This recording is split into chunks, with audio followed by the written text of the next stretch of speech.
Let's talk Angati Taure Askulube. Welcome to the kitchen. Right, guys, what do you say? My name is DJ Bronx. I'm one of these one with Brian and we've been doing this for a while now, and would like to thank you guys for following us and.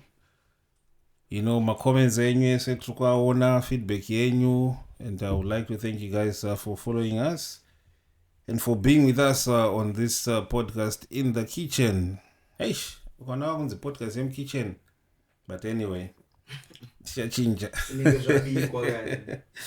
So guys, as usual, I've got the same gang in the building, Wheezy and Dara B. So they say. And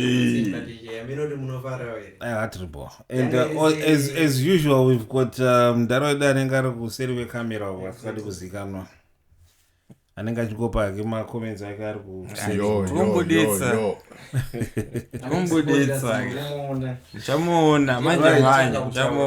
So guys, summer yatanga kama UK muriona say summer. Chichi muru plana kuita summer ine. Indriseni DJ ndrukufara. Lufara ndiri? Si ndrukufara. Ototudza. Ndaka promise DJ. Wa promise wachi? Yeah, pane zviri kuda kuitika pamberi apa DJ. Okay. Pane zviri kuda kuitika. Ndoda kungotora Tilingeyo. I think Tilingeyo. But I think after event ndichakulinga after event. Anditi ka. But nyaya kuitika ndeyekuti mwana wangu ari pa-annual leave kutanga kwesama. I think summer mu UK yakasiyana yekuZimbabwe inotanga zvine madays akatonyorwa pakalenda. Yekutoti kana yatotanga. So musikana wangu ane madays ekuti akatanga ari kutanga annual leave. Okay. Saka madays wayo kana niniwo ndakato apply annual leave yaka-approve. Ndiri happy. Ndiri happy mkomo wangu ndikunyebera. Saka summer mune mchitendera zvenyu. Mkomo wangu kuchaendwa wakawanda. Because even my holidays chaiwo takatobhuka kwekuenda kare. Marobhuka. Saka zvemari zvekuti ichanetsa ichaita sei takabhuka kare. Mari dzakatoenda kare. Guys, wait. I didn't see a video of Mafirimu. Akabatwa akusa stage. Munhu haachagoni. Maybe akataya paid or something. Aiwa mkuru wakura and I think I think video later on social media about Kanyaga that was I think a tribute event or tribute concert yake, because when you look at that event akashuka garapasi. I think they were just appreciating him for all these years that he's been in the industry. No, as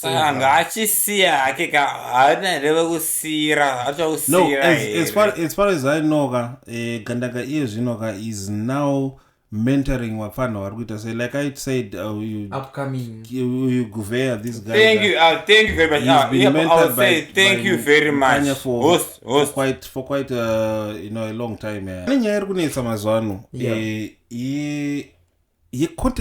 Content creation, guys. How far are we taking it now? Because pane video I'm just gonna play this video. I'm gonna put it on the screen, guys. How far are we taking content creation yedu? I'm just gonna play this for a while. Guys, Scotland ikadyiwa nengezi platinum. Ndodya chingwa ne-sunlight. Atidyiwi ne-series.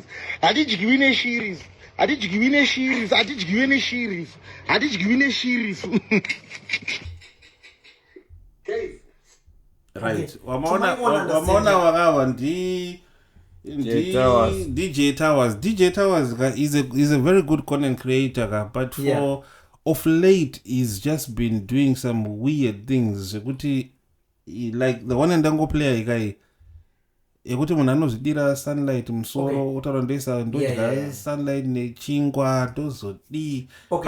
Pane yakaburitsa futa achitaura kuti hanzi masingle ladies ese wasati walazwa vese chiuya kuinbox kwangu. Okay, to my own understanding. Ichiri content creation here. To my own understanding, DJ. I think kune vakambonditeerera kumashure tine the likes of Passion Java, like the guy womabva DJ Towers vanonzi ma-social media gurus.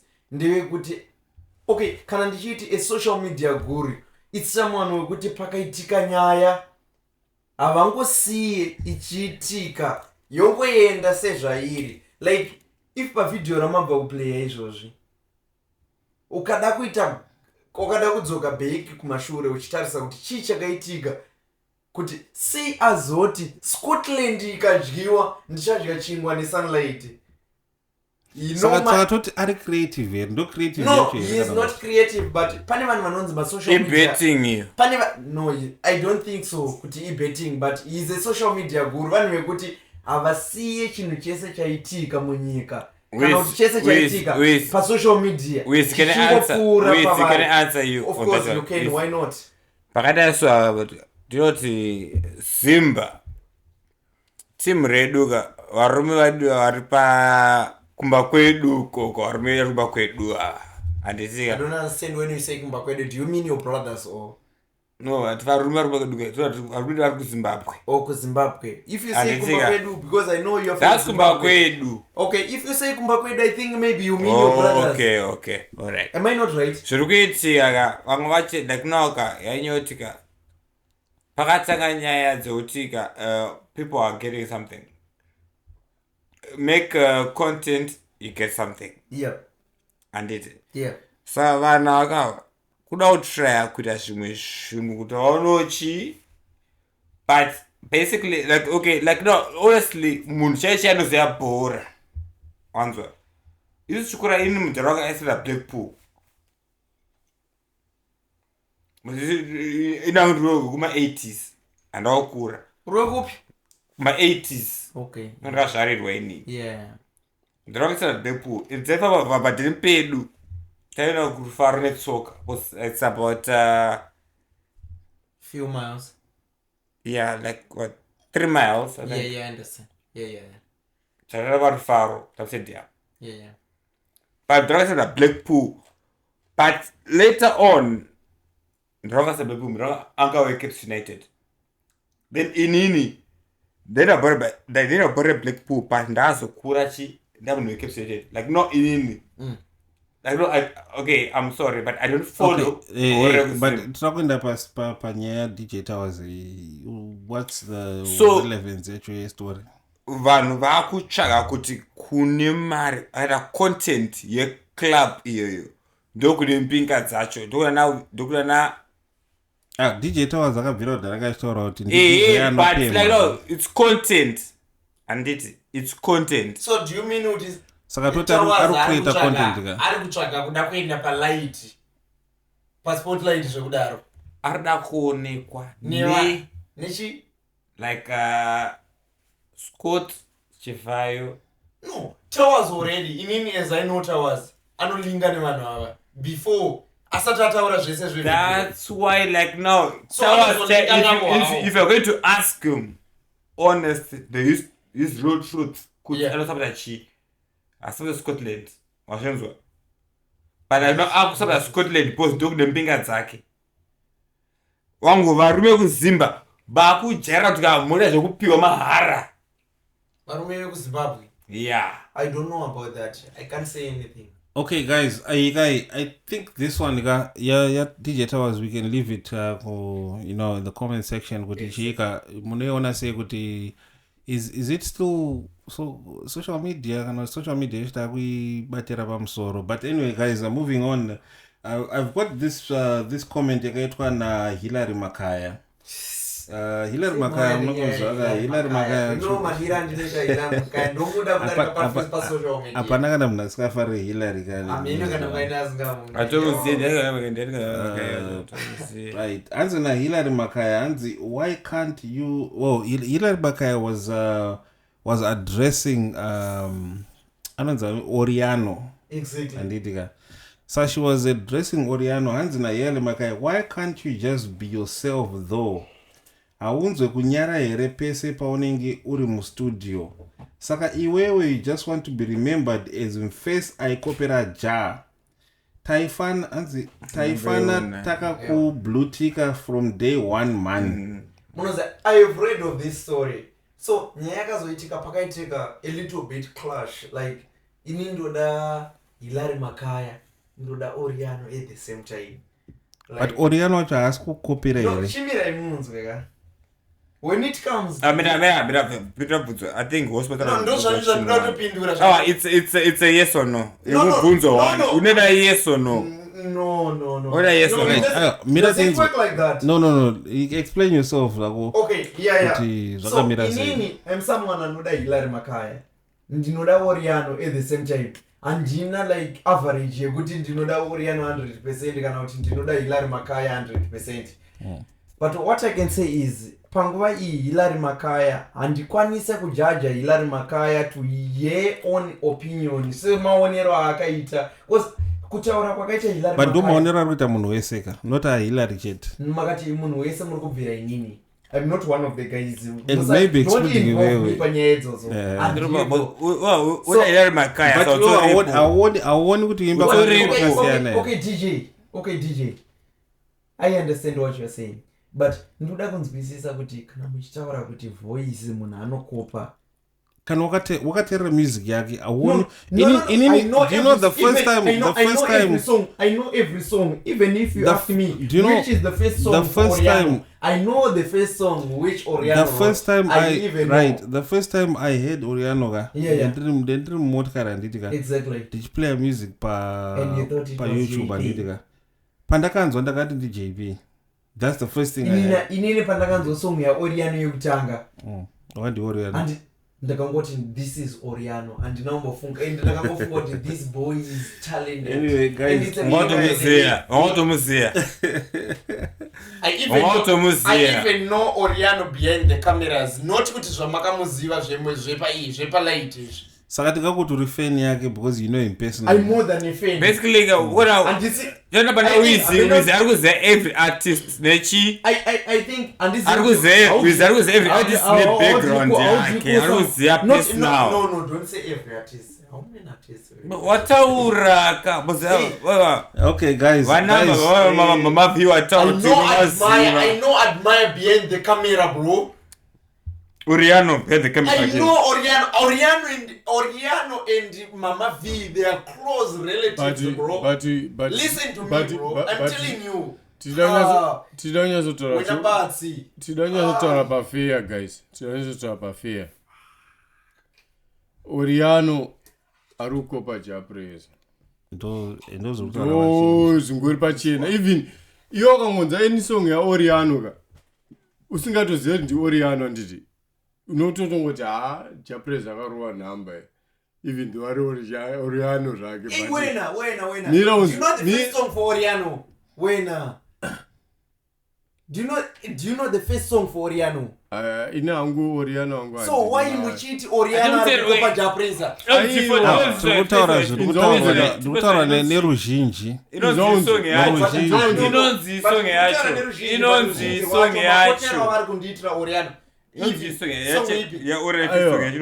and kwanisa kudza kuti song ya Oriano inonzi first chi, but do you know even song ya Oriano yaakareleasa izvezvi? Do you know any? So why is it urikuya on a public platform? I know maso anoimba. Play song ya Oriano 1. Undiudze kuti zvakafanana here na maybe wakutsvaga kairi. No, handisi kutsvaga ndichangoti Oriano maso ese aimba ese marema chechi zvese zvetu unoziva izvotika ndi japresa ina understand pakanyetsa nyaya Oriano na japresa ndangoteerera hangu zvokuda kungonzwa kuti mira zvokuda kungoteerera hangu kuda kungonzwa kuti zvikufamba sei handiti but ndanyatso kuona kuti Oriano ka voice wise japresa even facial expressions yacho zvazvinoita japresa kana achiimba zvezveka it's the same thing zvikuitwa na Oriano. Okay, I can't argue with you, but as you know japresa, I know you are a big fan of japresa. Simataura waita. Okay, we are there Japanese. Okay. That's mundi play. Let him play 10 seconds. 10 seconds. Exactly. Getting square. Volume up. Japresa.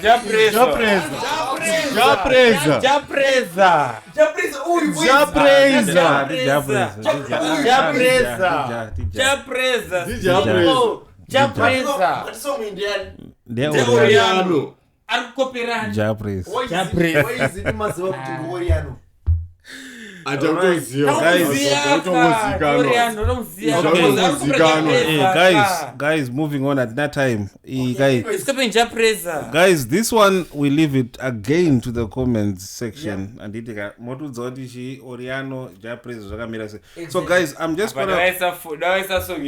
gonna play. Guys, right. Tawita varikupisa ma streets mazwanoga. Handisi kuzoti Ma2k yakamira sei. Ma2k varikuti varikuvhura hombe. I'm one of the 2Ks, but handisi kuvhura hombe. I'm just gonna play a video here, guys. I think it didn't get a bit explicit, but I'm just gonna play a few seconds of it. Anzi takarowa kuchitumiriza taba mabrongo kumata akaposta video kumata banana tindo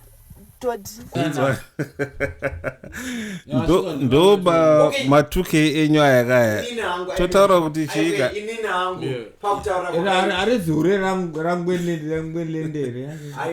right uyu kwayo anonzi colorful. Right. I'm a big fan of colorful. Okay, can I explain something? Exactly. You're a big fan of colorful. From day one, even maganocheka ku Facebook wake. Paakaisa any update raakaisa munonoona kuti pakanzi Oscar akakomenda pachitaura inini. I'm a big fan of colorful. Right. Exactly. Guys, munautauro yanonzi colorful iko. Yeah. Anditika. Vasikana vayaka vanomwa zvinodhaka. What do you mean by vanomwa zvinodhaka? Tsingadhakwe ndiani? But zvisingabvumidzwi pamutemo. Zvamunoti zvisingabvumidzwe ndezvipi? Vanomwa brongo. Yamunoti brongo ndiyo inonzi broccoli. Haisi secret. Andozvitaura ega. Coffee mixture. Coffee mixture. Yeah, but can I play? Let me play another second video. Vazobatwa vaita sei? Yeah, play. Vaba brongo racho. Yeah. Listen to this.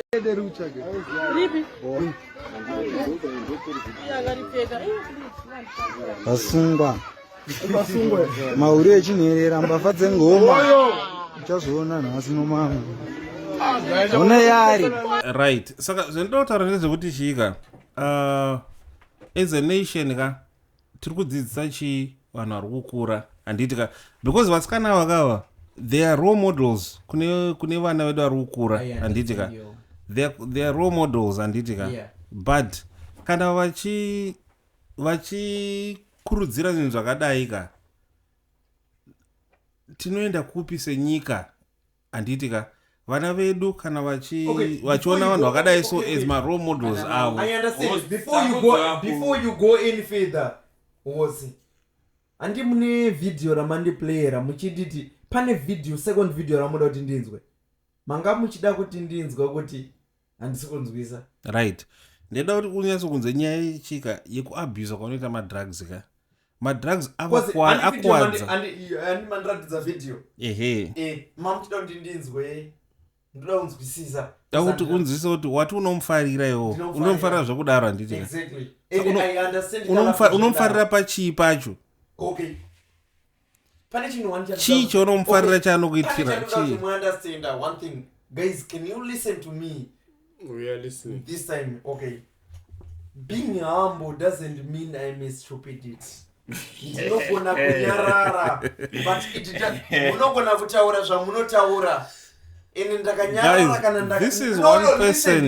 Listen ndinogona kunyarara muchitaura zvamunotaura monditanisha everywhere, even pa Facebook, pa IG. Talking about colorful. Yes, I'm talking about colorful. makataura zvamakataura mukati mahure echinherera this and that, but do you know kwakatangira nyaya? Everyone in Zimbabwe ari kutry kuenda palight. Kuenda palight nekubvisa madrugs here. Mirai, une evidence here yekuti paaka no indi kutaura according to video ramataura not kuti zvaakataura. Pane evidence yekuti vanotobvuma kuti vanoabuse alcohol. Vanoabuse madrugs.